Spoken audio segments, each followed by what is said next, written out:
ಎಲ್ಲ ನನ್ನ ಮಿತ್ರರಿಗೆ ನಮಸ್ಕಾರಗಳನ್ನು ತಿಳಿಸುತ್ತಾ, ಸ್ನೇಹಿತರೆ, ಇವತ್ತು ಮತ್ತೊಂದು ಅದ್ಭುತವಾದಂತಹ ವಿಷಯವನ್ನು ನಿಮ್ಮ ಜೊತೆಗೆ ನಾನು ಹಂಚ್ಕೊಳ್ತಾ ಇದ್ದೀನಿ. ಮತ್ತೊಮ್ಮೆ ತಮ್ಮೆಲ್ಲರಿಗೂ ಜ್ಞಾನಸುಧೆ ಚಾನಲ್ಗೆ ಸ್ವಾಗತ.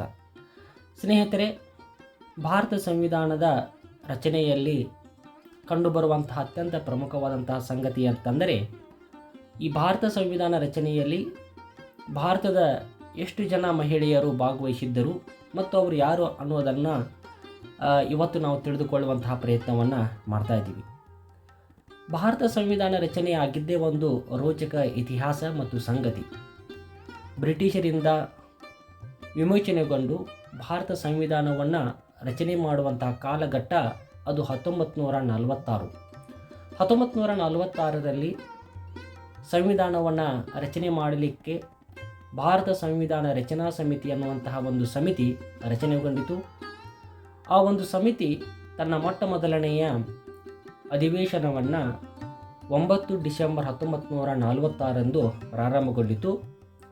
ಕೊನೆಯದಾಗಿ 1949ರವರೆಗೆ ನಿರಂತರವಾಗಿ ಕಾರ್ಯವನ್ನು ನಿರ್ವಹಿಸಿತು.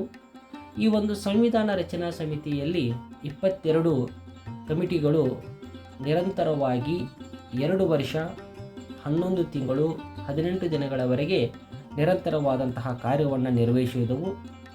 ಅದರೆಲ್ಲದರ ಫಲವಾಗಿ ಇವತ್ತು ನಾವು ಅದ್ಭುತವಾದಂತಹ ಐತಿಹಾಸಿಕವಾದಂತಹ ಸಂವಿಧಾನವನ್ನು ನಾವು ಹೊಂದಿದ್ದೇವೆ. ಇದರಲ್ಲಿ ಪ್ರಮುಖ ಪಾತ್ರವನ್ನು ವಹಿಸಿದ್ದು ಕರಡು ಸಮಿತಿ. ಅದರ ಅಧ್ಯಕ್ಷರು ಡಾಕ್ಟರ್ BR ಅಂಬೇಡ್ಕರ್ ಆಗಿದ್ದರಂತ. ಇಷ್ಟು ಒಂದು ಸಂಕ್ಷಿಪ್ತ ಪರಿಚಯ ಈ ಸಂವಿಧಾನ ರಚನಾ ಸಮಿತಿಯ ಬಗ್ಗೆ. ಆದರೆ ಇವತ್ತು ನಾನು ನಿಮ್ಮ ಜೊತೆಗೆ ಚರ್ಚೆ ಮಾಡಲಿಕ್ಕೆ ಹೊರಟಿರುವಂತಹ ವಿಷಯ ಇನ್ನೊಂದು ರೋಚಕ ಸಂಗತಿ ಅಂತಂದರೆ, ಈ ಕರಡು ಸಮಿತಿಯಲ್ಲಿ ಭಾರತದ ಸಂವಿಧಾನ ರಚನಾ ಸಮಿತಿಯಲ್ಲಿ ಎಷ್ಟು ಜನ ಮಹಿಳೆಯರು ಭಾಗವಹಿಸಿದ್ರು ಅನ್ನೋದನ್ನು ನಾವಿಲ್ಲಿ ಅರ್ಥ ಮಾಡ್ಕೊಳ್ಬೇಕಾಗ್ತದೆ. ಈಗಾಗಲೇ ಇತಿಹಾಸದ ಪ್ರಕಾರ ಸುಮಾರು 389 ಸದಸ್ಯರು ಈ ಸಂವಿಧಾನ ರಚನಾ ಸಮಿತಿಯಲ್ಲಿ ಇದ್ದರು ಅಂತ ಕಂಡುಬರ್ತದೆ. ಆದರೆ ಎಲ್ಲರೂ ಕೂಡ ಪುರುಷರೇ ಆಗಿರಲಿಲ್ಲ. ಒಟ್ಟು ಸದಸ್ಯರಲ್ಲಿ 15 ಜನ ಮಹಿಳೆಯರು ಕೂಡ ಇದ್ದರು ಅನ್ನೋದನ್ನು ನಾವು ಇಲ್ಲಿ ಅರ್ಥ ಮಾಡ್ಕೊಳ್ಬೇಕು. ಹಾಗಾಗಿ ನಾವು ಮಹಿಳೆಯರ ಸ್ಥಾನಮಾನಗಳನ್ನು ನೋಡುವಂಥ ಸಂದರ್ಭದಲ್ಲಿ ಎಲ್ಲದರಲ್ಲಿಯೂ ನಾವು ಮಹಿಳೆಯರಿಗೆ ಸ್ಥಾನಮಾನಗಳನ್ನು ನೀಡುತ್ತಾ ಬಂದಿದ್ದೇವೆ, ಗೌರವಿಸುತ್ತಾ ಬಂದಿದ್ದೇವೆ. ಅದೇ ರೀತಿಯಾಗಿ ಭಾರತದ ಸಂವಿಧಾನ ರಚನಾ ಸಮಿತಿಯಲ್ಲಿ ಮಹಿಳೆಯರಿಗೆ ಅದ್ಭುತವಾದಂಥ ಸ್ಥಾನವನ್ನು ನೀಡಿದ್ದವು ಅನ್ನೋದನ್ನು ನಾವು ಈ ಹಂತದಲ್ಲಿ ನೋಡಬೇಕಾಗ್ತದೆ. ಬಹುಮಟ್ಟಿಗೆ ಈ ಒಂದು ವಿಷಯವನ್ನು ಚರ್ಚೆ ಮಾಡುವುದು ಕಂಡು ಬಂದಿಲ್ಲ. ಆ ಒಂದು ನಿಟ್ಟಿನಲ್ಲಿ ಇದೊಂದು ಹೊಸ ವಿಷಯವನ್ನು ನಿಮ್ಮ ಜೊತೆಗೆ ನಾವು ಹಂಚಿಕೊಳ್ಳಲಿಕ್ಕೆ ಪ್ರಯತ್ನ ಮಾಡ್ತಾ ಇದ್ದೀನಿ ಅಂತ. ಸ್ನೇಹಿತರೆ, ಈ ಒಂದು ವಿಡಿಯೋದಲ್ಲಿ ಪ್ರಮುಖವಾಗಿ ಒಂದು 6ರಿಂದ 7 ಜನರ ಬಗ್ಗೆ, ಮಹಿಳೆಯರ ಬಗ್ಗೆ ನಾನು ಇಲ್ಲಿ ಮಾತಾಡ್ತಾ ಇದ್ದೀನಿ. ಹಾಗೆ ಮೊಟ್ಟ ಮೊದಲನೇದಾಗಿ ನೋಡೋದಾದರೆ ಅಮ್ಮು ಸ್ವಾಮಿನಾಥನ್ ಅನ್ನುವಂತಹ ಮಹಿಳೆ. ಇವರು 1894ರಿಂದ 1978 ಈ ಒಂದು ಕಾಲಘಟ್ಟದಲ್ಲಿ ಇವರು ಬದುಕಿದ್ರು. ಇವರು ಮೂಲತಃವಾಗಿ ಸಮಾಜ ಕಾರ್ಯಕರ್ತರಾಗಿದ್ದರು, ರಾಜಕೀಯ ನಾಯಕರಾಗಿ ಕಾರ್ಯನಿರ್ವಹಿಸ್ತಾ ಬಂದಿದ್ದರು. ಸಮಾಜ ಸುಧಾರಣೆ ಇವರಿಗೆ ಅತ್ಯಂತ ಪ್ರಿಯವಾದಂತಹ ಒಂದು ಕ್ಷೇತ್ರವಾಗಿತ್ತು ಅನ್ನೋದನ್ನು ನಾವಿಲ್ಲಿ ನೋಡ್ತಾ ಇದ್ದೀವಿ. ಅಷ್ಟೇ ಅಲ್ಲ, ಇವರು ವುಮೆನ್ಸ್ ಇಂಡಿಯನ್ ಅಸೋಸಿಯೇಷನ್ ಎಂಬ ಸಂಘಟನೆಯ ಮುಖಾಂತರ ನಿರಂತರವಾದಂಥ ಹೋರಾಟ ಮತ್ತು ಸ್ತ್ರೀಯರ ಹಕ್ಕುಗಳ ಬಗ್ಗೆ ರಕ್ಷಣೆಯ ಕಾರ್ಯವನ್ನು ಮಾಡುತ್ತಾ ಸಾಗಿದ್ದರು. ಇಂತಹ ಒಂದು ಅಮ್ಮು ಸ್ವಾಮಿನಾಥನ್ ಅವರು 1946ರಲ್ಲಿ ಸಂವಿಧಾನ ರಚನಾ ಸಮಿತಿಗೆ ಚುನಾಯಿತಗೊಳ್ತಾ ಇದ್ದಾರೆ. ಇವರ ಒಂದು ವಿಶೇಷತೆ ಅಂತಂದರೆ, ಸಂವಿಧಾನ ರಚನಾ ಸಭೆಯಲ್ಲಿ ಇವರು ಮಾತನಾಡಿದಂತಹ ಪ್ರಮುಖ ಸಂಗತಿಗಳಂತಂದರೆ, ಚರ್ಚೆ ಮಾಡಿದಂತಹ ಪ್ರಮುಖ ಸಂಗತಿಗಳಂತಂದರೆ ಅದು ಫಂಡಮೆಂಟಲ್ ರೈಟ್ಸ್, ಇದರ ಬಗ್ಗೆ, ಮೂಲಭೂತ ಹಕ್ಕುಗಳ ಬಗ್ಗೆ. ಅಷ್ಟೇ ಅಲ್ಲ, ರಾಜನೀತಿ ನಿರ್ದೇಶಕ ತತ್ವಗಳ ಕುರಿತಾಗಿ ಇವರು ಪ್ರಧಾನವಾಗಿ ಚರ್ಚೆಯನ್ನು ಮಾಡಿದರು ಅಂತ. ಇವರು ಮದ್ರಾಸ್ ಮತಕ್ಷೇತ್ರದಿಂದ ಸಂವಿಧಾನ ರಚನಾ ಸಮಿತಿಗೆ ಚುನಾಯಿತಗೊಂಡಿದ್ದರು. 1936ರ ಹೊತ್ತಿಗೆ INCಯಲ್ಲಿ ಭಾಗಿಯಾಗಿ ಭಾರತದ ಉದ್ದಕ್ಕೂ ಸಂಚರಿಸಿ ಜನತೆಯಲ್ಲಿ ರಾಷ್ಟ್ರೀಯ ಭಾವನೆಯನ್ನು ತುಂಬುವಲ್ಲಿ ಇವರು ಪ್ರಧಾನ ಪಾತ್ರವನ್ನು ವಹಿಸಿದರು. ಅಷ್ಟೇ ಅಲ್ಲ, ಸ್ವಾತಂತ್ರ್ಯ ನಂತರದಲ್ಲಿ ಮತ್ತು ಸಂವಿಧಾನದ ಜಾರಿಗೆ ಬಂದ ತದನಂತರದಲ್ಲಿ 1952ರಲ್ಲಿ ರಾಜ್ಯಸಭೆಯ ಸದಸ್ಯರಾಗಿ ಕಾರ್ಯ ಕೂಡ ನಿರ್ವಹಿಸಿದರು ಅನ್ನೋದನ್ನು ನಾವಿಲ್ಲಿ ಅರ್ಥ ಮಾಡ್ಕೊಳ್ಬೇಕು ಅಂತ.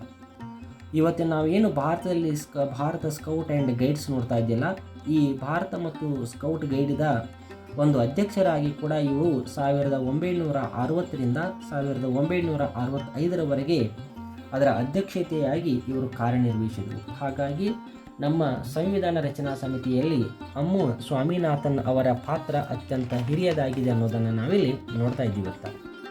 ಇನ್ನು ತದನಂತರದಲ್ಲಿ ಕಂಡುಬರುವಂತಹ ಇನ್ನೊಬ್ಬ ಮಹಿಳೆಯರು ತಂದರೆ ಅನ್ನಿ ಮಾಸ್ಕರಿನ್ ಅನ್ನುವಂಥವರು. ಇವರು 1902ರಿಂದ 1963 ಈ ಒಂದು ಕಾಲಘಟ್ಟದಲ್ಲಿ ಇವರು ಬದುಕಿದ್ರು ಅನ್ನೋದನ್ನು ನಾವಿಲ್ಲಿ ನೋಡ್ತಾ ಇದ್ದೀವಿ. ಇವರು ಪ್ರಿನ್ಸ್ಲಿ ಸ್ಟೇಟ್ ರಾಜ್ಯಗಳಾದಂತಹ ತ್ರವಣಕೂರ್ ಮತ್ತು ಕೊಚ್ಚಿನ್ ಈ ಭಾಗದಿಂದ ಸಂವಿಧಾನ ರಚನಾ ಸಮಿತಿಗೆ ಇವರು ಚುನಾಯಿತಗೊಂಡಿದ್ದರು. ಅಷ್ಟೇ ಅಲ್ಲ, ಇವರು ಕೇರಳದಿಂದ ಸಂಸತ್ತಿಗೆ ಆಯ್ಕೆಯಾದ ಪ್ರಥಮ ಮಹಿಳೆ ಎಂಬ ಹೆಗ್ಗಳಿಕೆಯೂ ಕೂಡ ಅನ್ನಿ ಅವರಿಗೆ ಸಲ್ಲುತ್ತದಂತ. ಇವರು ಹುಟ್ಟು ಹೋರಾಟಗಾರರಾಗಿ, ಪ್ರಖ್ಯಾತ ವಕೀಲರಾಗಿ ಮತ್ತು ಅಲ್ಪಸಂಖ್ಯಾತರ ಹೋರಾಟಕ್ಕೆ ಇವರು ಪ್ರಧಾನವಾದಂಥ ಕೊಡುಗೆಗಳನ್ನು ನೀಡಿದರು ಅನ್ನೋದನ್ನು ನಾವಿಲ್ಲಿ ನೋಡ್ತಾ ಇದ್ದೀವಂತ. ಅಷ್ಟೇ ಅಲ್ಲ ಸ್ನೇಹಿತರೆ, ಇವರು ಇಂಡಿಯನ್ ನ್ಯಾಷನಲ್ ಕಾಂಗ್ರೆಸ್ನಲ್ಲಿ ಸೇರಿಕೊಂಡು ಚಳುವಳಿ ಮತ್ತು ಸಾಮಾಜಿಕ ಕಾರ್ಯಕ್ರಮಗಳಲ್ಲಿ ಇವರು ತೊಡಗಿಕೊಂಡಿದ್ದರು ಅಂತ. ಹೀಗಾಗಿ ಈ ಅನ್ನಿಯವರು ಭಾರತದ ಸಂವಿಧಾನ ರಚನಾ ಸಮಿತಿಯಲ್ಲಿ ತಮ್ಮದೇ ಆದಂತಹ ಅದ್ಭುತವಾದಂಥ ವಿಚಾರಗಳನ್ನು ಹೇಳುವಂಥ ಪ್ರಯತ್ನಗಳನ್ನು ಕೂಡ ಮಾಡಿದರು. 1942ರಲ್ಲಿ ಕ್ವಿಟ್ ಇಂಡಿಯಾ ಮೂವ್ಮೆಂಟ್ ಚಳವಳಿಯಲ್ಲಿ ಸಕ್ರಿಯವಾಗಿ ಭಾಗವಹಿಸಿದ್ದು ನಮಗಿಲ್ಲಿ ಕಂಡು ಬರ್ತದಂತ. ಇನ್ನು ತದನಂತರದಲ್ಲಿ ಕಂಡುಬರುವಂತಹ ಇನ್ನೊಬ್ಬ ಮಹಿಳೆ ಅಂತಂದರೆ ದ್ರಾಕ್ಷಾಯಣಿ ವೆಲುದ್ಯಾನ್ ಅಂತ. ಇವರು 1912ರಿಂದ 1978 ಈ ಕಾಲಘಟ್ಟದಲ್ಲಿ ಇವರು ಬದುಕಿದ್ರು ಅನ್ನೋದನ್ನು ನಾವಿಲ್ಲಿ ನೋಡ್ತಾ ಇದ್ದೀವಂತ. ಇವರ ಒಂದು ವಿಶೇಷತೆ ಅಂತಂದರೆ ಅತ್ಯಂತ ಕಿರಿಯ ವಯಸ್ಸಿನಲ್ಲಿ ಸಂವಿಧಾನ ರಚನಾ ಸಮಿತಿಗೆ ಆಯ್ಕೆಯಾದ ಮೊದಲ ದಲಿತ ಮಹಿಳೆ ಎಂಬ ಹೆಗ್ಗಳಿಕೆ ಇವರಿಗಿದೆ. ಇವರು ಮದ್ರಾಸ್ ಯೂನಿವರ್ಸಿಟಿಯಲ್ಲಿ ಅಥವಾ ವಿಶ್ವವಿದ್ಯಾಲಯದಲ್ಲಿ ಹೆಚ್ಚಿನ ವಿದ್ಯಾಭ್ಯಾಸವನ್ನು ಮಾಡಿದರು. ಇವರು ವಿಶೇಷವಾಗಿ ಭಾರತದಲ್ಲಿ ಅಸ್ಪೃಶ್ಯತೆ ವ್ಯವಸ್ಥೆಯ ವಿರುದ್ಧ ಹೋರಾಟ ಮಾಡುತ್ತಾ ಅಸ್ಪೃಶ್ಯತೆ ವ್ಯವಸ್ಥೆಯನ್ನು ಸಮಾಜದಿಂದ ತೊಡೆದು ಹಾಕಬೇಕನ್ನುವಂತಹ ಹೋರಾಟದಲ್ಲಿ ತಮ್ಮನ್ನು ತಾವು ಗುರುತಿಸಿಕೊಂಡಿದ್ದರು ಅನ್ನೋದನ್ನು ನಾವಿಲ್ಲಿ ನೋಡ್ತಾ ಇದ್ದೀವಂತ. 1945ರಲ್ಲಿ ಕೊಚ್ಚಿನ ಲೆಜಿಸ್ಲೇಟಿವ್ ಕೌನ್ಸಿಲ್ಗೆ ಇವರನ್ನು ನಾಮಕರಣ ಆಗ್ತದೆ. ಅಷ್ಟೇ ಅಲ್ಲ, 1946ರಲ್ಲಿ ಇವರು ಸಂವಿಧಾನ ರಚನಾ ಸಮಿತಿಯ ಸದಸ್ಯರಾಗಿ ಆಯ್ಕೆಗೊಂಡು 1952ರವರೆಗೆ ಇವರು ಆ ಕಾರ್ಯವನ್ನು ನಿರ್ವಹಿಸ್ತಾ ಇದ್ದಾರೆ ಅಂತ. ಇವರು ಸಂವಿಧಾನ ರಚನಾ ಸಮಿತಿಯಲ್ಲಿ ಚರ್ಚಿಸಿದ ಪ್ರಮುಖ ಸಂಗತಿಗಳೆಂದರೆ ಪರಿಶಿಷ್ಟ ಜಾತಿ ಮತ್ತು ಪರಿಶಿಷ್ಟ ಪಂಗಡದವರಿಗೆ ಪ್ರತ್ಯೇಕವಾದಂಥ ಚುನಾವಣೆ ವ್ಯವಸ್ಥೆಗಳು ಬರಬೇಕು. ಅಷ್ಟೇ ಅಲ್ಲ, ಅಧಿಕಾರ ಕೇಂದ್ರೀಕರಣವಾಗದೆ ಅಧಿಕಾರ ವಿಕೇಂದ್ರೀಕರಣ ಆಗಬೇಕನ್ನುವಂಥ ಒಂದು ಚಿಂತನೆ ಇವರದಾಗಿತ್ತು. ಅಸ್ಪೃಶ್ಯತಾ ನೀತಿಯನ್ನು ನಿರ್ಮೂಲನೆ ಮಾಡಬೇಕನ್ನೋದು ಕೂಡ ಈ ದ್ರಾಕ್ಷಾಯಣಿ ವೆಲುದ್ಯಾನ್ ಅವರ ಚಿಂತನೆಯಾಗಿತ್ತು ಅನ್ನೋದನ್ನು ನಾವಿಲ್ಲಿ ಗಮನಿಸಬೇಕಾಗ್ತದಂತ. ಸ್ನೇಹಿತರೆ, ಇನ್ನೊಬ್ಬ ಮಹಿಳೆ ಅಂತಂದರೆ ಬೇಗಂ ಐಜಾಜ್ ರಸೂಲ್ ಅಂತ. ಈ ಬೇಗಂ ಅವರು 1909ರಿಂದ 2001ರವರೆಗೆ ಇವರು ಬದುಕಿದಂತಹ ಕಾಲಾವಧಿಯಾಗಿತ್ತು. ಒಂದು ವಿಷಯವನ್ನು ನಾವಿಲ್ಲಿ ತಿಳ್ಕೋಬೇಕಾಗ್ತದೆ. ಈ ಸಂವಿಧಾನ ರಚನಾ ಸಮಿತಿಯಲ್ಲಿ ಪ್ರಪ್ರಥಮ ಬಾರಿಗೆ ಒಬ್ಬ ಮುಸ್ಲಿಂ ಸಮುದಾಯದ ಮಹಿಳೆ ಕೂಡ ಭಾಗಿಯಾಗಿದ್ದರು. ಅವರೇ ಬೇಗಂ ಅನ್ನೋದನ್ನು ನಾವಿಲ್ಲಿ ಅರ್ಥ ಮಾಡ್ಕೊಳ್ಬೇಕಂತ. ವಿಶೇಷವಾಗಿ ಇವರು 1937ರ ಹೊತ್ತಿಗೆ ಆಲ್ ಇಂಡಿಯಾ ಮುಸ್ಲಿಂ ಲೀಗ್ ಪಕ್ಷದಿಂದ ಗುರುತಿಸಿಕೊಂಡಿದ್ದರು. ತದನಂತರದಲ್ಲಿ ಅವರು ಇಂಡಿಯನ್ ನ್ಯಾಷನಲ್ ಕಾಂಗ್ರೆಸ್ ಪಕ್ಷದಲ್ಲಿ ಗುರುತಿಸಿಕೊಂಡು ತಮ್ಮ ರಾಜಕೀಯ ಜೀವನವನ್ನು ಮುಂದುವರಿಸಿದರು ಅನ್ನೋದನ್ನು ನಾವಿಲ್ಲಿ ಗಮನಿಸಬೇಕಾಗ್ತದೆ. ಇವರು ಕೂಡ ಸಂವಿಧಾನ ರಚನಾ ಸಮಿತಿಯಲ್ಲಿ ಭಾಗವಹಿಸಿದ್ದರು. ಇವರು ಆ ಸಭೆಯಲ್ಲಿ ಅಥವಾ ಸಮಿತಿಯಲ್ಲಿ ಚರ್ಚಿಸಿದಂತಹ ಪ್ರಮುಖ ಸಂಗತಿಗಳೆಂದರೆ ಪ್ರತ್ಯೇಕವಾದಂತಹ ಚುನಾವಣಾ ವ್ಯವಸ್ಥೆಗಳನ್ನು ಇವರು ನಿರಾಕರಿಸ್ತಾ ಇದ್ದಾರೆ. ಅಲ್ಪಸಂಖ್ಯಾತರ ಹಕ್ಕುಗಳ ರಕ್ಷಣೆಗೆ ಬೇಕಾಗಿರುವಂಥ ರೀತಿಯಲ್ಲಿ ಸಂವಿಧಾನ ರಚನೆ ಮಾಡಬೇಕನ್ನುವಂಥದ್ದು ಇವರ ಒಂದು ಕೂಗಾಗಿತ್ತು. ಮಹಿಳೆಯರ ಹಕ್ಕುಗಳ ರಕ್ಷಣೆ ಮಾಡಬೇಕು. ಅಷ್ಟೇ ಅಲ್ಲದೆ ಅಲ್ಪಸಂಖ್ಯಾತರ ಮೀಸಲಾತಿಯ ಚರ್ಚೆಗಳು ನಡೀಬೇಕನ್ನುವಂಥದ್ದು ಇವರ ಪ್ರಧಾನವಾದಂಥ ವಿಷಯವಾಗಿತ್ತು ಅನ್ನೋದನ್ನು ನಾವಿಲ್ಲಿ ಗಮನಿಸಬೇಕಾಗ್ತದೆ. ಸ್ನೇಹಿತರೆ, ಇದೇ ಒಂದು ನಿಟ್ಟಿನಲ್ಲಿ ಕಂಡುಬರುವಂತಹ ಮತ್ತೊಬ್ಬ ಮಹಿಳೆಯರಂದರೆ ದುರ್ಗಾಬಾಯಿ ದೇಶ್ಮುಖ್ ಅಂತ.